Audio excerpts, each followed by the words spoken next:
예, 할렐루야. 오늘 6월 11일 금요일 날짜입니다. 오늘 본문 말씀 시편 1절에서 18절 말씀 함께 묵상하겠습니다.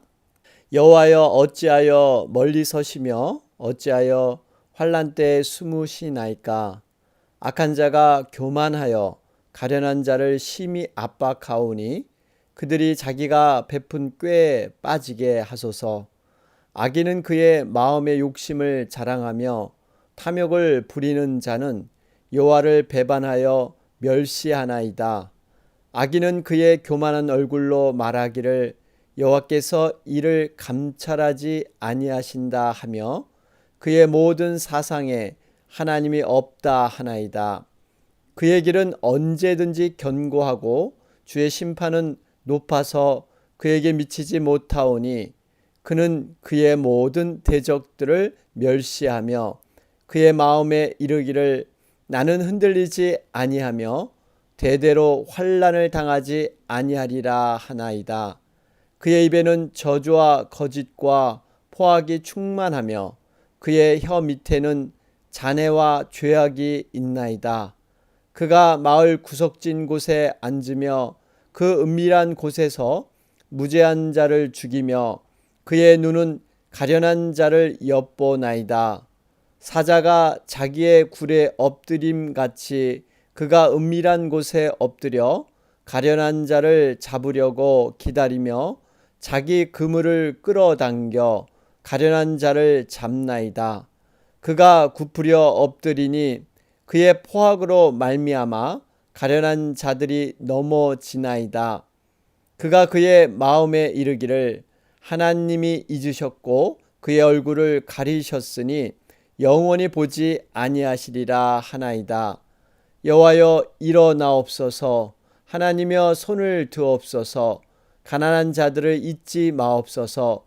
어찌하여 악인이 하나님을 멸시하여 그의 마음에 이르기를 주는 감찰하지 아니하리라 하나이까. 주께서는 보셨나이다. 주는 재앙과 원한을 감찰하시고 주의 손으로 갚으려 하시오니 의로운 자가 주를 의지하나이다. 주는 벌써부터 고아를 도우시는 이시니이다. 악인의 팔을 꺾으소서. 악한 자의 악을 더 이상 찾아낼 수 없을 때까지 찾으소서. 여호와께서는 영원무궁하도록 왕이시니 이방 나라들이 주의 땅에서 멸망하였나이다. 여호와여 주는 겸손한 자의 소원을 들으셨사오니 그들의 마음을 준비하시며 귀를 기울여 들으시고 고아와 압제당하는 자를 위하여 심판하사 세상에 속한 자가 다시는 위협하지 못하게 하시리이다. 아멘. 예, 오늘 우리 시편 말씀 묵상하게 됩니다. 이 시편은 저자와 또 시대 어떤 배경 내용들이 정확하게 기록된 것이 아닙니다.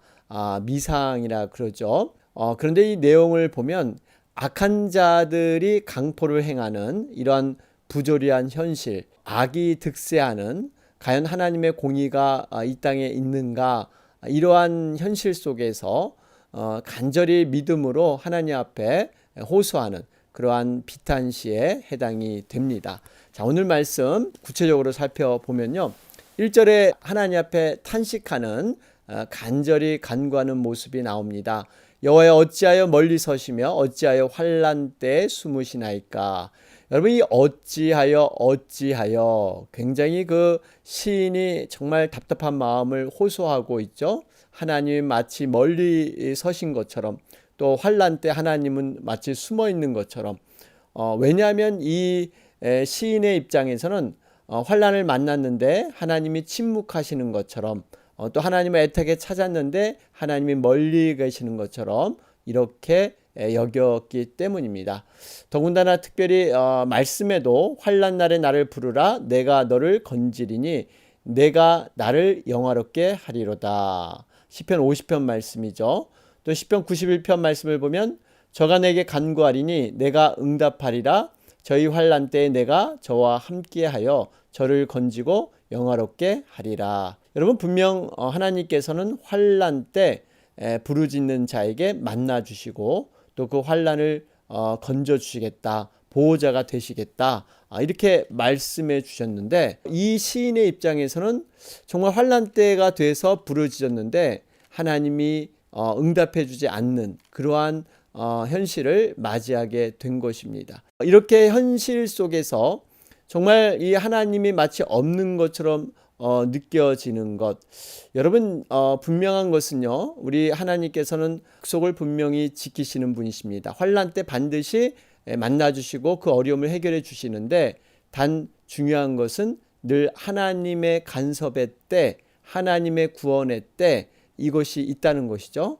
우리는 즉각적인 응답을 원합니다. 우리가 부르짖으면 바로 뭔가 환경이 변화되고 사람의 마음이 확확 바뀌고 그러나 분명한 것은 인내함으로 우리가 기도해야 될 줄로 믿습니다. 분명한 것은 하나님의 때에 하나님의 방법으로 반드시 응답하신다 하는 것을 볼 수가 있습니다. 자, 그러면서 2절에 악한 자가 교만하여 가련한 자를 심히 압박하오니, 여러분 이 지금 시인의 답답한 마음의 이유가 바로 이겁니다. 악한 자가 이 교만했다. 그리고 3절에 보니까요.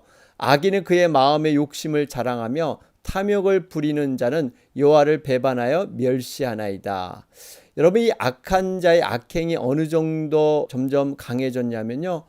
욕심을 자랑했고 탐욕을 부리는데 하나님을 배반하고 멸시하는 것까지. 여러분 점점 이 악이 강해진다는 것은요. 악인이 악을 행하는 가장 그 근거가 뭐냐? 바로 하나님을 부인한다는 겁니다. 하나님 없이 그들은 살아간다는 거예요. 그것이 이제 4절에 직접적으로 나오죠. 악인은 그의 교만한 얼굴로 말하기를 여호와께서 이를 감찰하지 아니하신다 하며 그의 모든 사상에 하나님이 없다 하나이다. 여러분 그렇죠?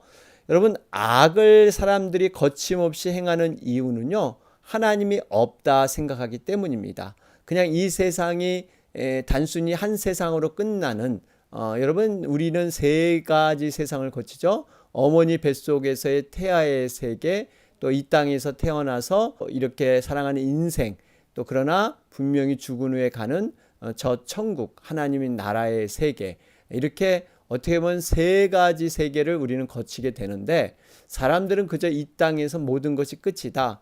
하나님이 어디 있느냐? 그들은 마음이 가는 대로 자기가 법이 돼서 자신의 그러한 마음이 가는 대로 살아가는 것이죠. 여러분 그래서 악을 행하는 가장 큰 이유는요. 하나님을 알지 못하고 하나님이 없다고 생각하기 때문에 그렇습니다. 하나님께서 분명히 심판주가 되십니다. 우리들의 마음이 이미 부패했다고 말씀해 주셨죠. 만물보다 거짓되고 심히 부패한 것이 사람의 마음이다. 여러분 이 마음에서 죄가 나오고 또 악이 비롯되는데 하나님 대신에 자신이 왕이 되고 자신이 구원주가 돼서 자신의 기준으로 살아가는 것입니다. 하나님 앞에 심판이 있다 생각하면요 악을 함부로 행할 수가 없을 겁니다. 그러니까 하나님의 심판이 없다고 생각하는 것은 악을 계속 조장하는 이러한 결과를 만들게 됩니다. 그러나 분명한 것은 여러분 하나님은 악인을 심판하시되 또 악인이 심판당하는 걸 하나님 원하지 않고 끝까지 시간을 두셔서 그들이 돌아올 수 있는, 여러분께서 계속 심판을 유보하시죠. 미루고 계십니다. 그 이유는 한 영혼이라도 하나님은 구원하고자 하는 여러분 이러한 하나님의 애타는 마음이 있기 때문에 여러분 심판이 곧 시작되지 않는다 하는 것도 보게 됩니다. 자, 그러면서 5절 말씀에 너무 교만해서 이제는 자신들이 가는 길이 견고하고 하나님의 심판은 너무 높은 곳에 있기 때문에 자신들에게 미치지 못한다. 그러면서 대적자들을 멸시했다 그랬습니다. 6절에 봐도 나는 흔들리지 아니하며 대대로 환난을 당하지 아니하리라. 얼마나 교만합니까? 자신이 저지른 그 악행을 합리화하면서 이제는 주장하는 이러한 태도, 아주 자신뿐만 아니라 대대로 환난을 당하지 않는다. 이런 얘기를 하고 있습니다. 그러면서 7절에 그의 입에는 저주와 거짓과 포악이 충만하며 그의 혀 밑에는 잔해와 죄악이 있나이다. 그러죠? 여러분, 이 악인의 특징은 입에서 많은 죄악을 저지르죠. 입에는 참 혀라는 작은 이 몸의 지체인데 엄청난 독을 품고 그러한 죄악을 범하는 그 원인이 바로 입에서 시작을 합니다. 이렇게 교만함, 정말 이런 일들이 어디에서 나오느냐? 계속해서 하나님을 모르기 때문에, 하나님이 없다고 생각을 하기 때문에 이런 일들이 일어나는 것이죠. 그렇기 때문에 여러분, 악인들이 망하는 이유가 바로 여기에 있습니다. 하나님께서 계속 기회를 주건만 그 구원의 기회를 붙잡지 못하는 것. 우리 앞에서도 말씀드렸지만 여러분, 이 악인 정말 하나님은 한 명이라도 구원 원하시죠. 에스겔 33장 1절 말씀에도 나는 악인의 죽는 것을 기뻐하지 아니하고 악인이 그 길에서 돌이켜 떠나서 사는 것을 기뻐하노라. 여러분, 하나님께서 구약 때부터 정말 이 죄인을 사랑하셨다 하는 것을 알 수가 있죠. 그것이 바로 요나서에 기록되어 있지 않습니까? 니느웨 백성, 이미 하나님께서 그들의 죄악을 아시고 심판을 마음 먹으셨죠. 그럼에도 불구하고 요나를 파송해서 기회를 주지 않습니까? 그랬더니 왕부터 어린아이까지 다 회개함으로 말미암아 니느웨 성 백성들이 하나님 앞에 구원함을 얻게 됩니다. 여러분, 이러한 마음이 바로 하나님의 마음인 줄로 믿습니다. 자, 그러면서 8절과 9절 말씀을 보면 여러분, 이 지금 악인이 얼마나 아주 치밀하고 굉장히 동물적인 본능으로 잔인하게 악을 행하는가 하는 걸 볼 수가 있죠. 그가 마을 구석진 곳에 앉으며 그 은밀한 곳에서 무죄한 자를 죽이며 그의 눈은 가련한 자를 엿보나이다.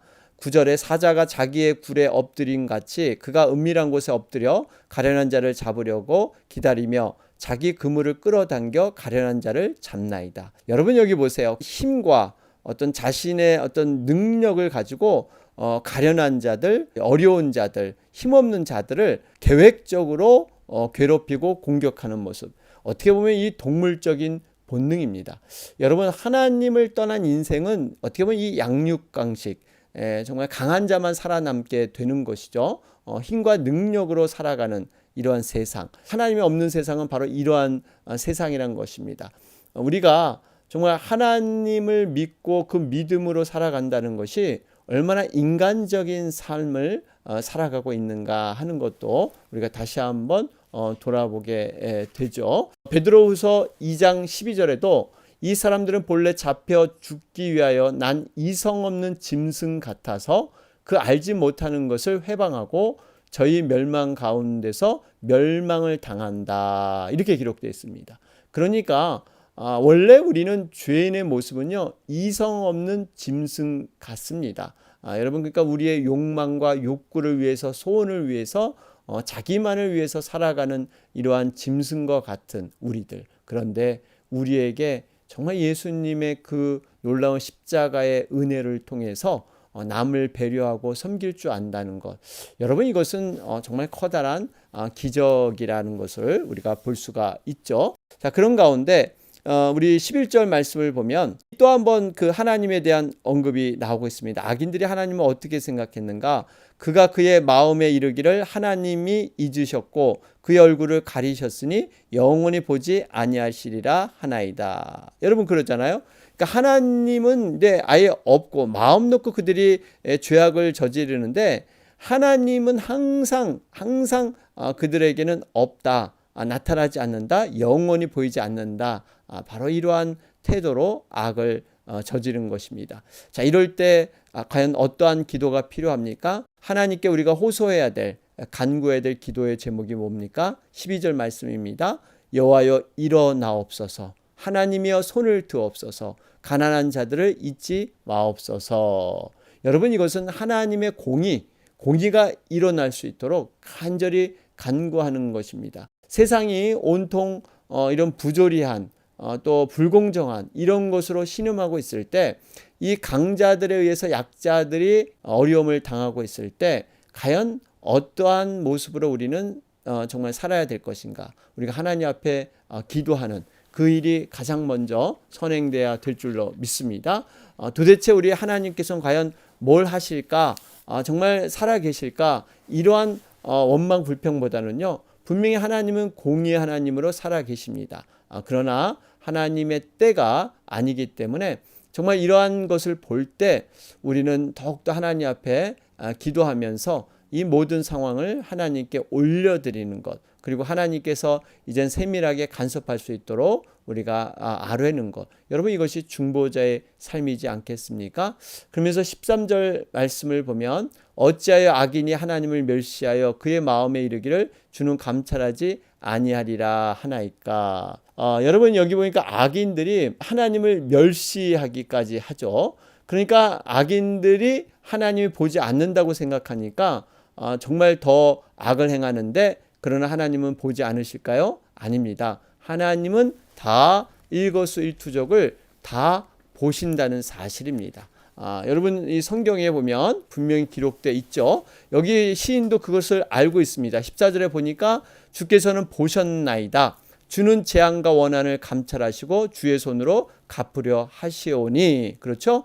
여러분 이게 분명히 지금 앞에서 여러 가지 이 시인은 이 세상의 부조리한 것, 불공평한 것을 이렇게 고백했다가, 그러나 후반부에는 항상 믿음의 확신으로 하나님 다 보시고 아십니다, 이런 고백을 하고 있습니다. 여러분 세상 사람들에게는 이렇게 은밀한 일, 또 이렇게 덮어지는 일, 이런 것이 많죠. 그러나 하나님께서는 전지전능하십니다. 모든 것을 아시고 모든 것을 행할 수 있는 분이 하나님인 줄로 믿습니다. 여호와께서 높이 계셔도 낮은 자를 하감하시며 멀리서도 교만한 자를 아시나이다. 주께서 나의 앉고 일어섬을 아신다 그러죠. 멀리서도 나의 생각을 통촉하십니다. 나의 길과 눕는 것을 감찰하시고 나의 모든 행위를 익히 아시오니. 그리고 내 혀의 말까지도 하나도 모르는 게 없으시다. 이게 바로 하나님이십니다. 여러분 이것을 우리가 분명히 알고, 이 악인들이 득세하고 악인들이 뭔가 지금 악행을 저지를 때 우리가 붙잡아야 될 말씀은 하나님은 모든 것을 이미 다 알고 계신다 하는 것입니다. 이 안다는 것이요 얼마나 큰 위로가 되는지 모릅니다. 여러분 그렇잖아요. 우리 어린아이들도 이 뒤에 엄마나 아빠가 있다는 거, 나를 지켜주고 보아주는 분이 있다는 게 얼마나 든든해합니까? 여러분 이 안다는 것은 그냥 단순히 지식적인 아는 것이 아니죠. 해결할 수 있는 능력이 있다라는 뜻이에요. 그러니까 우리가 하나님께서 반드시 이 모든 것을 해결할 수 있는 그러한 능력이 있는 줄로 믿습니다. 자, 그러면서 15절 말씀 보면 악인의 팔을 꺾으소서, 악한 자의 악을 더 이상 찾아낼 수 없을 때까지 찾으소서. 여러분 이렇게 하나님께 강력하게 응징을 이렇게 요청하는 이런 기도, 여러분 하나님은 악인들로 스스로 자기 악을 낱낱이 고백하게 하시고 반드시 그들을 심판하실 겁니다. 분명히 행위를 숨길 수 없고요. 또 행위 뒤에 숨겨있는 그 동기까지도, 생각까지도 하나님은 샅샅이 찾아내시는 분인 줄로 믿습니다. 그렇기 때문에 우리는 하나님 앞에 사는 삶을 연습해야 합니다. 코람되어 늘 하나님이 우리를 불꽃 같은 눈으로 보고 계시다 하는 것들을 우리가 인정하면서 살아갈 때 온전한 신앙의 삶을 펼치게 될 줄로 믿습니다. 자, 그런 가운데 17절 말씀을 보면 여호와여 주는 겸손한 자의 소원을 들으셨사오니 그들의 마음을 준비하시며 귀를 기울여 들으시고. 그렇죠? 여러분 여기 겸손한 자의 소원을 들으셨다. 여러분 하나님께서는 이렇게 겸손히 간구하는 자들 귀히 여길 줄로 믿습니다.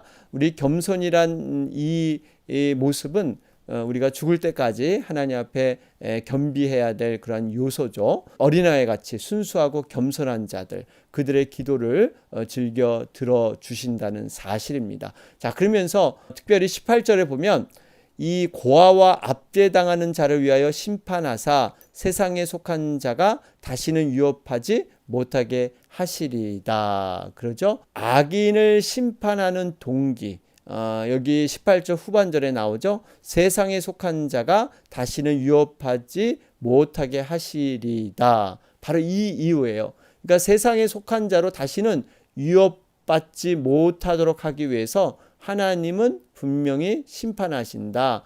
그러니까 시인은 세상에서 악인의 횡포를 끊고 또 약자들을 보호하실 분은 영원한 왕이 되시는 공의로운 하나님, 그 심판밖에는 없다. 그러면서 거기에 호소하는 것이죠. 여러분, 악인에 대한 심판자는 곧 우리 하나님 한 분 밖에 없는 줄로 믿습니다. 자, 오늘 말씀 우리가 정리해 보면요, 악인에 대한 모습, 분명히 이 세상에 우리가 살아갈 때 많은 그러한 경험들을 하실 겁니다. 악인들은 오히려 모든 일이 잘 되는 것 같고 성공하는 것 같고, 그러나 정말 이 의인들, 착한 사람들, 또 가난하고 힘든 사람들은 계속해서 어려움을 당하는 모습. 여러분, 이러한 구조적인 세상의 이러한 부조리한 모습을 볼 때 답답한 마음이 들 수가 있습니다. 그러나 분명한 것은 하나님께서 이 모든 것을 아시고 계신다는 겁니다. 그리고 반드시 하나님의 때에 하나님의 방법으로 모든 것들을 돌이켜 놓으신다는 거예요. 우리는 그저 이 보이는 사건과 상황에서 그것을 가지고 어떤 마음의 원망, 분노 이런 것은 내려놓고요, 오로지 하나님께 기도로 올려드려야 될 줄로 믿습니다. 여러분, 우리가 시므이의 저주 아시죠? 정말 다윗은 압살롬에게 자신의 사랑하는 아들에게 배신을 당해서 쫓김을 당하는데, 이 시므이라는 사람이 와서 저주를 퍼붓게 됩니다. 그럴 때 옆에 있던 군대 장관 아비새가 정말 한 칼에 저 개와 같은 이 사람을 죽여버릴까? 그럴 때 다윗이 뭐라고 했습니까? 아니다, 놔둬라. 내가 난 자식도 나를 배반하고 나를 죽이려고 하는데 하물며 저 시므이야 오죽하겠느냐. 하나님께서 나의 원통함을 아시어서 정말 저 저주를 복으로 바꿀 줄, 선으로 바꿀 줄 누가 알겠느냐. 놔둬라. 여러분, 이건 다윗은 아주 대단한 그러한 고백이었습니다.